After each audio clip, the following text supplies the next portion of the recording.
अरहंताणम नमो अरहंताणम नमो अरहंताणम।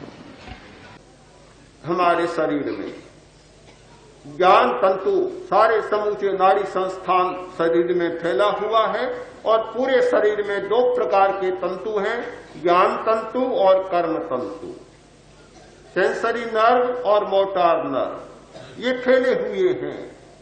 किंतु ज्ञान तंतु बहुत अविकसित और निष्क्रिय पड़े हैं। ये मेडिकल साइंस को जानने वाला पढ़ने वाला व्यक्ति तो जानता ही है कि शरीर मस्तिष्क में जो शक्तियां हैं उन शक्तियों का 10 भाग जागृत है मुश्किल से और 90 भाग सोए पड़े निष्क्रिय हैं और 10 भाग का उपयोग भी बहुत कम लोग कर पाते हैं। सामान्य आदमी तो 5% शक्ति का उपयोग करता है, 95% शक्तियां सोई हुई रहती। जहां इतना सोया पड़ा है फिर कैसे काम चले। और इसमें भी हमारे सिर के जो 2 हिस्से हैं, एक बायां और एक दायां। ये बायां हिस्सा है, ये गणित का, तर्कशास्त्र का, भाषा का प्रतिनिधित्व करता है और ये सारी शक्तियां यहां जागृत होती हैं। वह तो जागृत है, यानी बुद्धि का क्षेत्र तो हमारा जागृत है, किंतु बुद्धि से परे की जो शक्ति है अध्यात्म चेतना, उसका हिस्सा है ये दायां मस्तिष्क, जहां परमात्मा की भावना, जहां अंतर्दृष्टि अंतर्ज्ञान पैदा होता है, वह दायां मस्तिष्क सोया का सोया रह जाता है। शरीर प्रेक्षा के द्वारा जब हम मस्तिष्क की प्रेक्षा करते हैं तो इस दाएं भाग को जगाने का प्रयत्न करते हैं। जब ये दायां भाग जाग जाता है तो हमारी बहुत सारी शक्तियां विकसित हो जाती है। यह एक उपाय है और इस उपाय की संक्षिप्त सी मात्र सूचना मात्र मैंने चर्चा की। इतना बड़ा विषय जिसकी बहुत विस्तार से चर्चा करना इतने कम समय में संभव नहीं, फिर भी सूचना मैंने इसकी सारी दे दी कि शरीर प्रेक्षा क्या है, कैसे करनी चाहिए और उसका परिणाम क्या होता है। उपाय को जान लेता है वह लाभ उठा लेता है और जो उपाय को नहीं जानता तो कठिनाई भी पैदा हो जाती है। यही हमारा शरीर। इस शरीर से बड़ा अनर्थ भी किया जा सकता है और इस शरीर से बड़े परमार्थ को भी साधा जा सकता है। एक कहानी के साथ ही इस बात को समाप्त करना चाहता हूं। राजा ने कोई परीक्षा करनी चाहिए और अपनी 2 रानियों को बुलाकर कहा, जब आज तुम्हें रसोई बनाना और रसोई में जब चूल्हा जलाओ ईंधन नहीं डालने हैं, गन्ने डालने, गन्नों से रसोई बना। गन्नों की कमी नहीं थी, राजा की क्या कमी थी, गन्ने तैयार आ गए। रसोई बनाने की बात तो जो एक बड़ी रानी थी उसने सोचा ठीक है शाम को रसोई बनानी है, गन्ने मंगाकर रख दिए और रसोई की तैयारी समय आने पर करने लगी। चूल्हा जलाया, वे गन्ने उसमें सीधे डाल दिए। गीले गन्ने, इतना धुआं हुआ, आंखें फूट गई, सिर भी फूट गया। और जब धुआं होता है सहा नहीं जाता। महिलाएं कैसे सहती है वे ही जाने, जो नहीं सह सकता उसके लिए तो बड़ा कठिन काम होता है। इनके लिए मुश्किल है।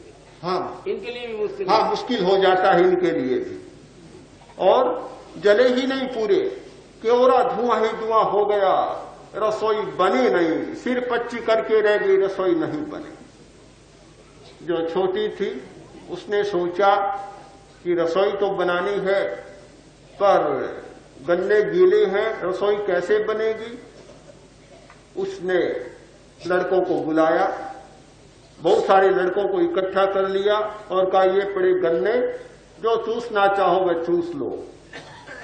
अब मारवाड़ के लोगों को गन्ना मिल जाए, थली के लोगों को जहां बाजरी होती है गन्ना देखने को नहीं मिलता, और वहां खुली छूट मिल जाए।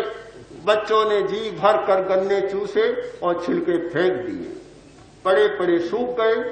और शाम को रसोई बनानी थी, रसोई बनाई, मजे में गन्नों से रसोई बना ली और न धुआं हुआ न कोई कठिनाई हुई और रसोई बन गई।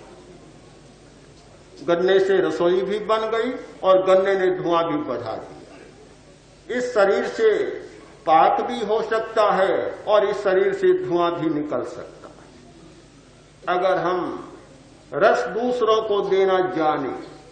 ये जितने रस आते हैं उन रसों को जो व्यक्ति केवल स्वयं भोगना चाहता है तो धुआं पैदा हो जाता है, और रस दूसरों को देता है तो फिर उसमें से कुछ दूसरी बात निकल जाती है। एक ही शरीर, जिस शरीर के बारे में हमारी धारणा है और बहुत गहरी धारणा भारतीय धार्मिक के मन में जमी हुई है कि यह शरीर बड़ा गंदा है, बड़ा खराब है, हाड़ मांस का पुतला है, रटे रटाए शब्द यहाँ गाए जाते हैं, दोहराए जाते हैं और उपदेश की वाणी में सुनने को मिलते हैं। बड़ा खराब है ये शरीर। ये एक पहलू है, सही है, झूठ तो मैं नहीं कहता, सही तो है, पर एक पहलू है, दूसरे पहलू को हम भुला देते हैं। हमारी दुनिया में इस शरीर जैसा परम धाम भी कोई दूसरा नहीं है, इस शरीर जैसा परम पवित्र तीर्थ भी कोई दूसरा नहीं है। सारी शक्तियां, सारी अच्छाइयां इस शरीर में से निकलती है। जिस व्यक्ति ने इस शरीर के रहस्यों को समझने का प्रयत्न नहीं किया वह न धर्म को समझ सकता, न अध्यात्म को समझ सकता और न साधना के रहस्यों को समझ सकता। इसलिए बहुत जरूरी है शरीर के रहस्यों को जाने और शरीर प्रेक्षा के द्वारा अपनी शक्तियों को उद्घाटित करें। शिविरों में जो लोग ध्यान करते हैं वे जब शरीर प्रेक्षा करते हैं तब जिस स्थान पर दर्द या पीड़ा होती है उस स्थान पर ध्यान करते समय अत्यंत तीव्र विद्युत के करंट से महसूस होते हैं और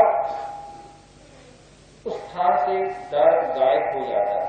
ऐसा क्यों होता है?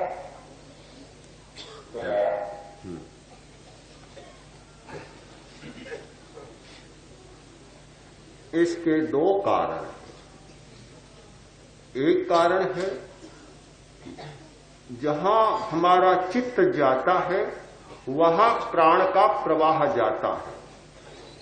जैसे अंगुली है और यहां चित्त को केंद्रित कर दिया तो यंत्र से देखा जा सकता है कि यहां प्राण का प्रवाह समूचे शरीर की अपेक्षा ज्यादा मिलेगा। प्राण के पीछे चित्त जाता है। इसी को योग के आचार्यों ने कहा कि यत्र पवने तत्र मने, यत्र मने तत्र पवने। जहां पवन होता है वहां मन होता है और जहां मन होता है वहां पवन होता है। तो जहां प्राण की शक्ति ज्यादा जाएगी तो दर्द कैसे टिकेगा? दर्द तब रहता है जहां प्राण शक्ति कम हो जाती है, उस अवयव में दर्द पैदा होता है। और प्राण का भरपूर प्रवाह आ गया तो सारा दर्द बिखर जाएगा। हमने एक बार प्राण के प्रवाह का प्रयोग किया था तो बंबई से आए हुए एक इंजीनियर थे, बहुत प्रबुद्ध व्यक्ति, और उनके कटी भाग में बहुत गहरा दर्द था, सिर में और नस में भी बहुत, गर्दन में भी बहुत दर्द था। तो उन्होंने प्रयोग किया और प्रयोग करते करते 15 मिनट के बाद ऐसा लगा कि जैसे दर्द गायब हो रहा, बिखर रहा। वे सो नहीं सकते थे, सीधे बिना टेबलेट्स लिए सो भी नहीं सकते थे। गले का पट्टा लगा हुआ था, खुल गया, सीधे सोने भी लग गए और गोलियां भी बंद, क्योंकि प्राण का प्रवाह निरुद्ध था। जहां ये तो सामान्य नियम सब जानते हैं कि जहां रक्त का संचार नहीं होता वह अंग शून्य जैसा हो जाता है, निष्क्रिय हो जाता है। किंतु रक्त का प्रवाह मुख्य बात नहीं है। ये एक डॉक्टर के लिए तो मुख्य बात हो सकती है, एक चिकित्सक के लिए, कि रक्त का प्रवाह ठीक हो रहा है कि नहीं हो रहा है।